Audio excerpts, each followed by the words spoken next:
Boa noite, queridos irmãos, queridas irmãs. Bem-vindos ao Encontro Luiz Sérgio.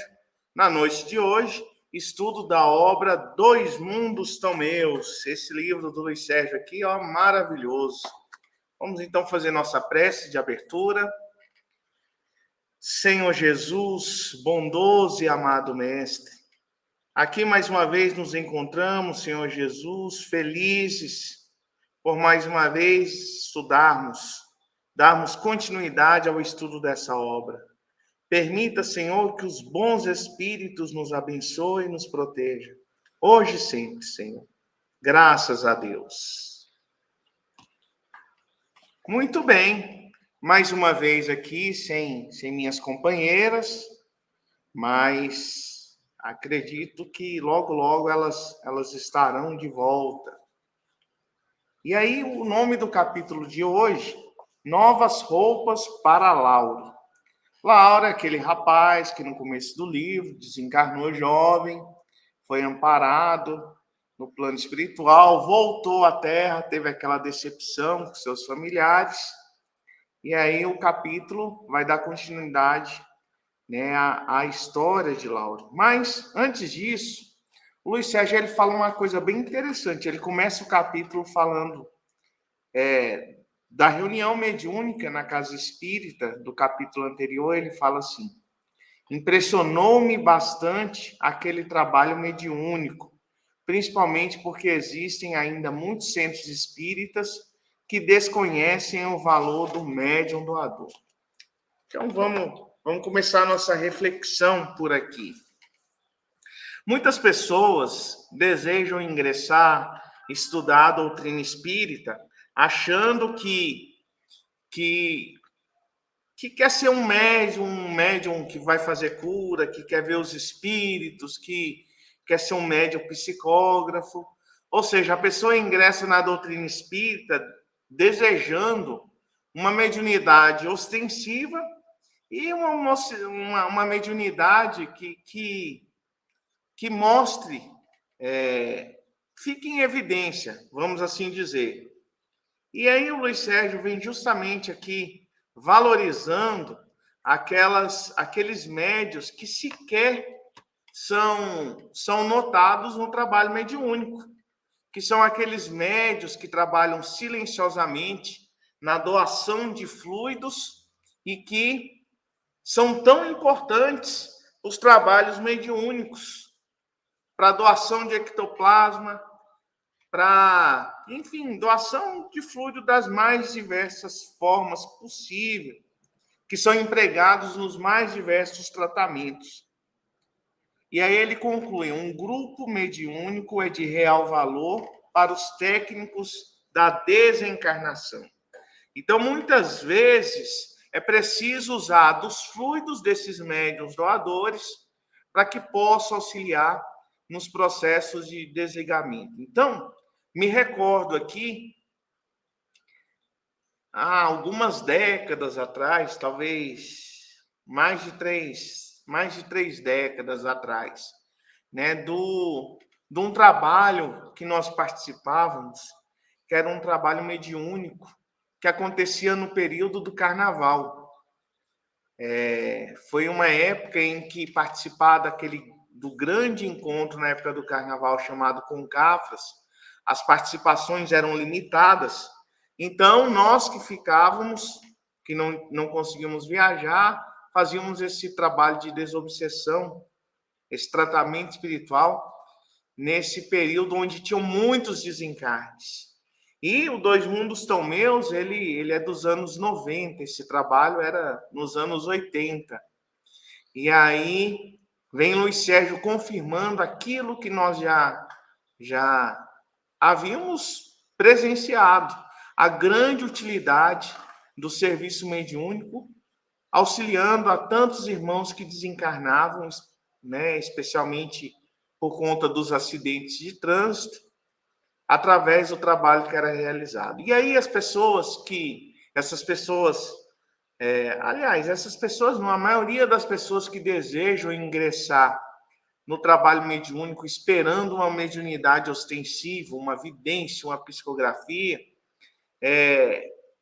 não sabem o quão importantes são esses médiuns sensitivos que doam ali silenciosamente, que conseguem se concentrar, que conseguem radiar, vibrar, e esses fluidos que são coletados pela espiritualidade são empregados nos mais diversos tratamentos no plano espiritual. Quando nós pegamos o livro Na Esperança de uma Nova Vida, nós vamos ver um trabalho similar. Nós vamos ver os raiozinhos de sol, especialmente o médico Sadhu, coletando as substâncias e guardando para que pudesse ser utilizada junto aos irmãos dependentes químicos desencarnados futuramente. Então, meus irmãos, às vezes nós vamos ter no grupo mediúnico aquele médium que não vê, que não incorpora, que não psicografa, mas é um médium que vai ser um médium, tamanho o seu equilíbrio, as possibilidades de doação de ectoplasma, de doação de magnetismo, deles são enormes. Então, precisamos valorizar todos os médios, inclusive esses que silenciosamente, muitas vezes vão contribuir, inclusive, para que o médium vidente, para que o médium psicofônico possa exercer a sua mediunidade. Aí, mais adiante, o Luiz Sérgio volta lá para os seus estudos, na Universidade de Maria. E aí, eles estão estudando, neste momento, Zacarias. E aí, Luiz Sérgio, o instrutor, apresenta a seguinte afirmativa: quando o homem buscar a Deus, ninguém mais endeusará os ídolos, e os falsos profetas serão eliminados. Bom, muitas e muitas vezes, nós nos deparamos, né, com os nossos ídolos, né? Todos nós tivemos ou temos os nossos ídolos, nossos filhos têm os ídolos dele, e assim sucessivamente. Isso não tem nada de errado. Você gostar de um cantor, gostar de uma cantora, gostar de um ator, de uma atriz, enfim, assistir o filme, o show daquela pessoa te traz um bem-estar enorme. Isso não tem problema nenhum. Agora, quando esses ídolos que nós temos são endeusados, aí sim existe problema. Existe problema, inclusive, quando nós endeusamos os espíritos. E isso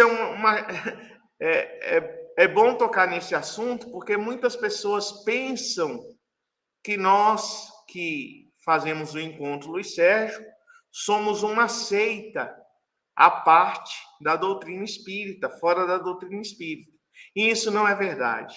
Nós somos espíritas, temos por base as obras da codificação, amamos especialmente as obras da Lavra de Chico Xavier e amamos também as obras lavradas pelas médios que serviram ao Luiz Sérgio e pelos ensinamentos trazidos pelo Luiz Sérgio.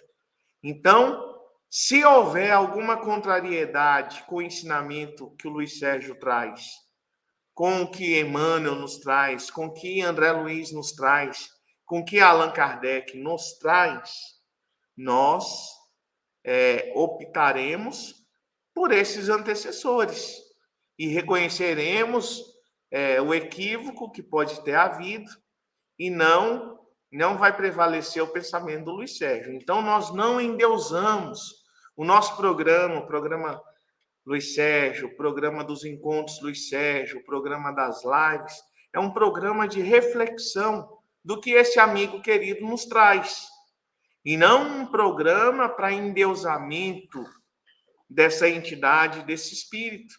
Até mesmo porque ele próprio não se reconhece como um espírito superior, não se reconhece como um espírito de luz, mas sim como um espírito que está caminhando, que está trabalhando, que está aprendendo e que está ele muitas vezes se diz que ele ainda é muito terra a terra.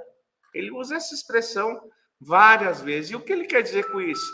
Que ele é uma pessoa simples, que ele é uma pessoa como nós, é uma pessoa que está em aprendizado, é uma pessoa que é um espírito que está galgando, que está caminhando no planeta Terra e que vai um dia, sim, ser um espírito puro, ser um espírito perfeito, como todos nós seremos um dia também.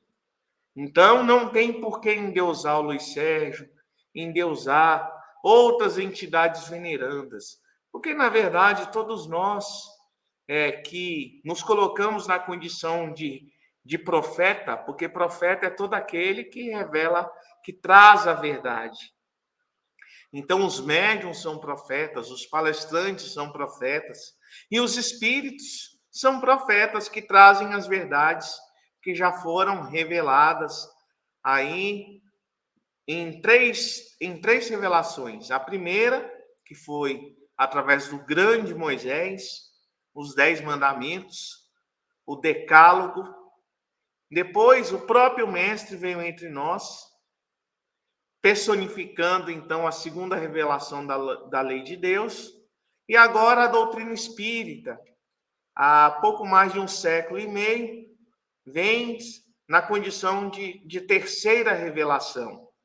E essa terceira revelação não encobre a primeira e nem encobre a segunda, pelo contrário, vem fortalecer as ideias que já foram lançadas e levantar o véu daquilo que ainda permanecia encoberto. Então, como nós vemos lá no Livro dos Espíritos, o nosso guia e modelo é nosso Senhor Jesus Cristo. E nós também não endeusamos o Cristo. Deus é Deus. Então, não tem como endeusar ao Cristo, que é o representante de Deus.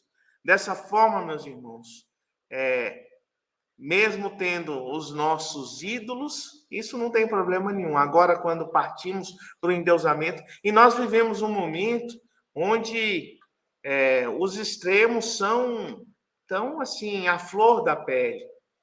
Então, por exemplo, se você falar o cantor de tal estilo musical é muito ruim. Se você falar isso, você vai estar ofendendo uma legião de pessoas que seguem, que gostam, que acompanham aquele cantor. Eu não gosto, eu gosto muito de tal estilo. Vai ofender outras pessoas. Então, nós temos que aprender a viver também com as diferenças. Aprender a respeitar o que as pessoas gostam ou deixam de gostar. Qualquer posição extrema, em qualquer momento da humanidade, ela não é salutar. Não existe um bom resultado que vem desses extremismos. Então, temos que aprender a viver com a diversidade de opiniões, com a diversidade de ideias e também com a diversidade de gostos, de desejos, de apreço. E pelo fato e não é pelo fato de que não podemos endeusar os nossos ídolos, que nós vamos criticar aqueles que endeusam. Cada um tem um momento, cada um está num estágio, cada um está com uma mente preparada para cada momento, para cada coisa. Então, quantas e quantas pessoas, há algum tempo atrás, criticavam a doutrina espírita. Não só criticava a doutrina espírita, como achava a doutrina espírita coisa do demônio. E muitas dessas pessoas hoje não só assimilam as ideias espíritas, como também se tornaram espíritas, trabalhadores, pessoas dedicadas. Então, num determinado momento, ela não conseguia ir além daquela compreensão. Quando ela estava em condições de ir além, então passou a entender e, inclusive, a se dedicar à doutrina espírita. Então, não podemos endeusar nossos ídolos, mas também não podemos condenar aqueles que momentaneamente ainda se comprazem dessa maneira. O meu anjo mensageiro é Cristo, e o anjo do testamento aplica-se a João Batista, precursor de Jesus. Isso aqui está falando de um provérbio lá de Malaquias, do capítulo 3. Então, vamos falar um pouquinho sobre o precursor do Cristo, que foi João Batista. João Batista, que foi Elias, que foi Moisés. Então, João Batista é um espírito que o Cristo tem alta confiança. Tanto que ele trouxe a primeira revelação, né? Foi o profeta Elias e vem como João Batista. João Batista, primo do Cristo, ele sabia exatamente da missão do Senhor. Ele sabia exatamente o que estava reservado para ele. E sabia exatamente qual era o papel que ele precisava desempenhar. Nos dias atuais, segundo o Espírito Áureo, na obra Universo e Vida, João Batista cuida dos assuntos de justiça que envolvem o nosso planeta. Então, ele é tanta confiança que o Cristo tem nele, que ele cuida de todo aspecto de justiça, para que não haja injustiça de forma nenhuma. E todos os processos, antes de serem lavrados pelo próprio Cristo, governador do planeta, são revistos por Maria, a Mãe Santíssima. Então, meus irmãos, a nossa encarnação, tudo que passamos pelo planeta Terra, não é por acaso. Passa por João Batista, passa pela Mãe Santíssima, e aí sim é lavrado pelo Senhor, que tem total autonomia de Deus, nosso Pai, para que assim possa agir, porque mesmo as decisões do Cristo não fogem às leis de Deus, leis essas que regem todo o universo, todos os universos. Não sabemos quantos são os universos, não sabemos sequer quantas estrelas tem o nosso universo, mas sabemos que a lei de Deus, ela é igual em todos eles. Ela é igual para todos os seres, encarnados ou desencarnados. Eu acho isso fascinante.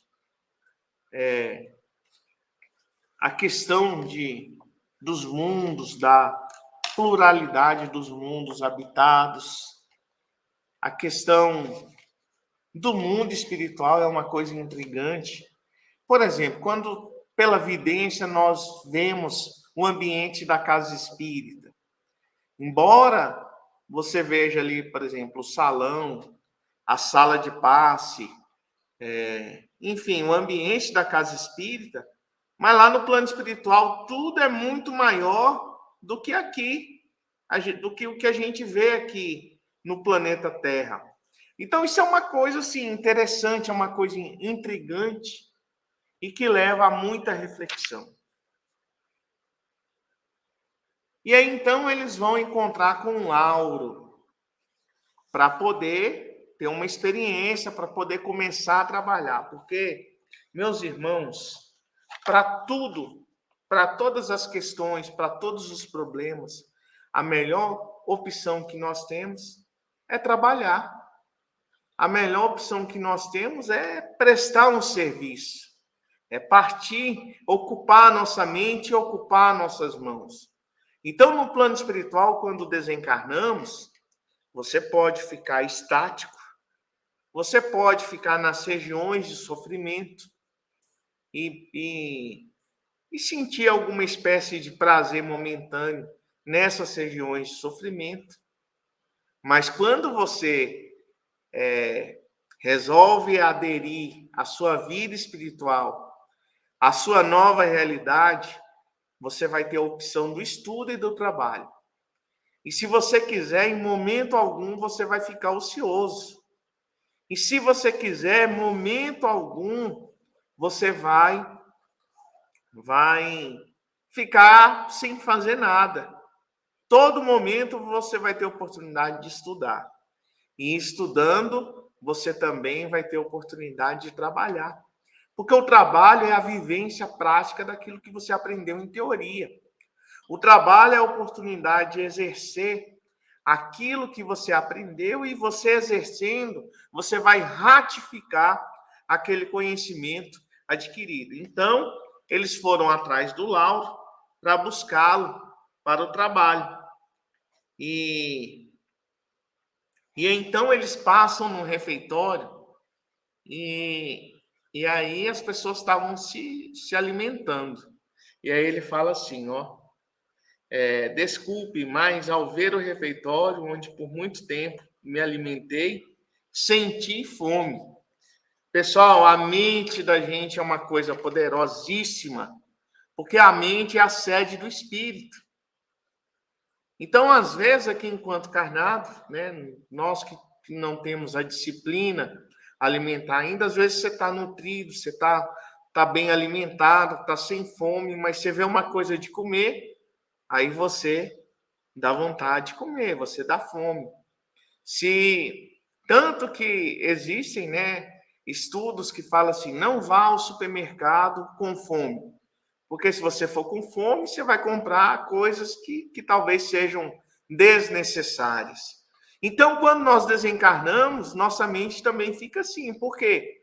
Porque quem pensa aqui no planeta Terra é o mesmo espírito que está lá no plano espiritual. Ou seja, é você. Quem pensa e quem sente essa necessidade não é o seu corpo, e sim você, espírito. Então, chegar bem e estar bem no plano espiritual, como nós sempre falamos, nós precisamos desmaterializar o nosso pensamento, porque senão a gente vai sentir fome. Quem tem algum outro tipo de vício vai sentir necessidade. Quem fuma vai sentir vontade de fumar. Quem usa droga vai sentir vontade de usar a droga. Quem usa do álcool vai sentir vontade de usar o álcool. Quem gosta de fazer fofoca vai ser um fofoqueiro espiritual e assim sucessivamente. Então, nós precisamos domar nossas más inclinações para que a nossa estada no plano espiritual seja um momento agradável e nós não sintamos falta das coisas materiais. Aí o Luiz Sérgio chama a atenção do Lauro, né? Você é quem sabe. Querendo, pode ficar aqui por mais alguns dias, mas será que vale a pena perder ótimas oportunidades de trabalho somente por um prato de comida? E aí, então, né, ele fala, claro que não, vamos embora. Então, pessoal, é interessante a gente voltar no assunto que nós falamos atrás. Muitas vezes, muitos e muitos espíritos, quando chegam no plano espiritual, precisam ainda ser tratados com algumas contribuições que os encarnados dão para que a pessoa possa se acostumar. Por exemplo, muitas vezes aquela pessoa que desencarnou, que era viciada, que usava droga, ao chegar no plano espiritual, pequenas doses fluídicas para que a pessoa possa ter alguns sintomas, né, aliviar algumas necessidades que o adicto tem, são administradas mesmo em espírito. Então, no plano espiritual, para aqueles que ainda têm muita necessidade de comer, eles vão poder se alimentar. Claro que não vai ser uma alimentação grotesca como a nossa material. Carne nem pensar, porque já pensou matar animais no plano espiritual? Enfim, mas como nós vemos o André Luiz falar do caldinho fortificante, do suco de fruta, né, que eles bebem, que é saboroso. Então, tudo isso aí vai existir no plano espiritual e à medida que você vai desmaterializando o seu pensamento, você vai perdendo a necessidade. Agora, por exemplo, vai tomar um caldo fortificante, como se fosse uma sopa no plano espiritual. Como é que é feita essa sopa? Alguns espíritos estralam os dedos e aí essa sopa aparece? Claro que não. Vai ter a horta, alguns legumes devem ser cultivados, vão ter aqueles trabalhadores que vão cuidar dessa horta. Aquele trabalho que eles vão estar fazendo ali é o trabalho que eles conseguem, que eles gostam de fazer. Então, esses legumes serão colhidos, serão tratados e serão transformados pelos cozinheiros, pelas cozinheiras espirituais, no alimento que é utilizado. Esse fluido, essa sopa, esse caldo, vai ser magnetizado, vai ser fluidificado e vai atender à necessidade de todos que ainda precisam. Então, como se vê, não precisa desesperar. Eu vou chegar no plano espiritual, o que eu vou fazer?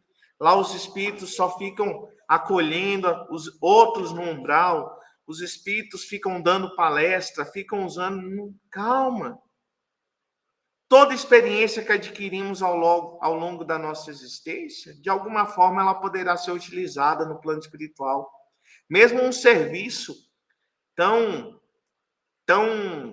próximo do que a gente faz na terra, o cultivo da terra, né, o preparo de alimentos para a nossa nutrição, mesmo esse tipo de serviço, nós vamos encontrar no plano espiritual. André Luiz, que foi médico na terra, seu primeiro serviço lá em nosso lar foi limpar lá nas câmaras certificadoras.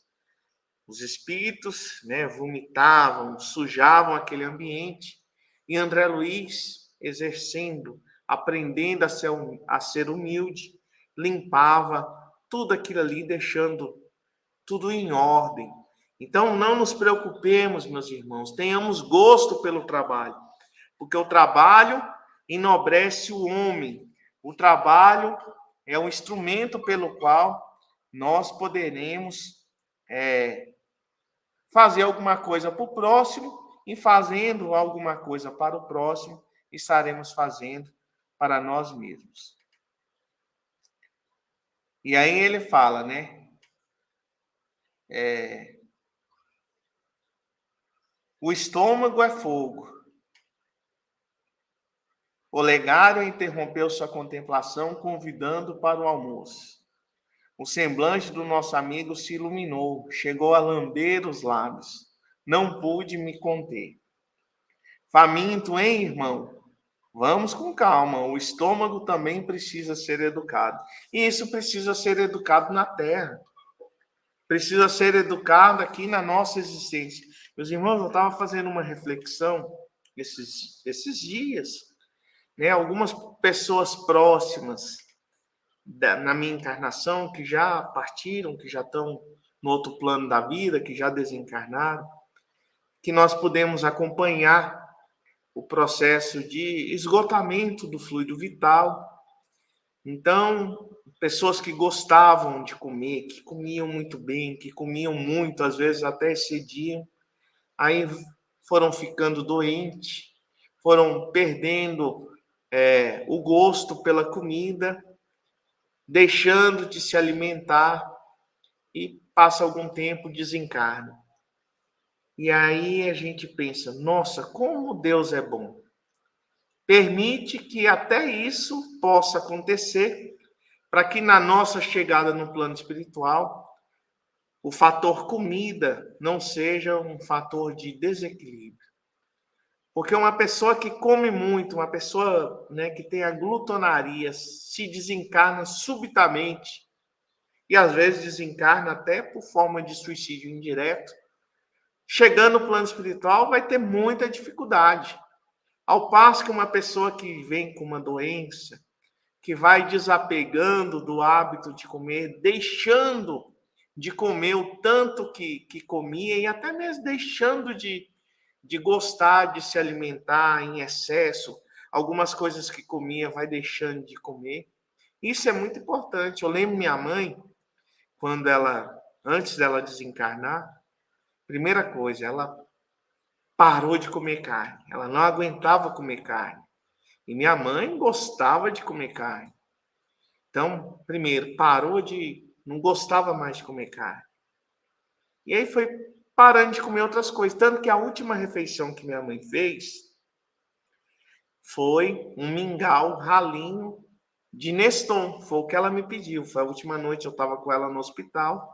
O hospital não tinha, eu chamei minha tia Edma, a gente mobilizou, conseguimos o leite lá no hospital. A Edma trouxe o Neston do mercado e fizemos ali um mingau ralinho, tal como ela queria.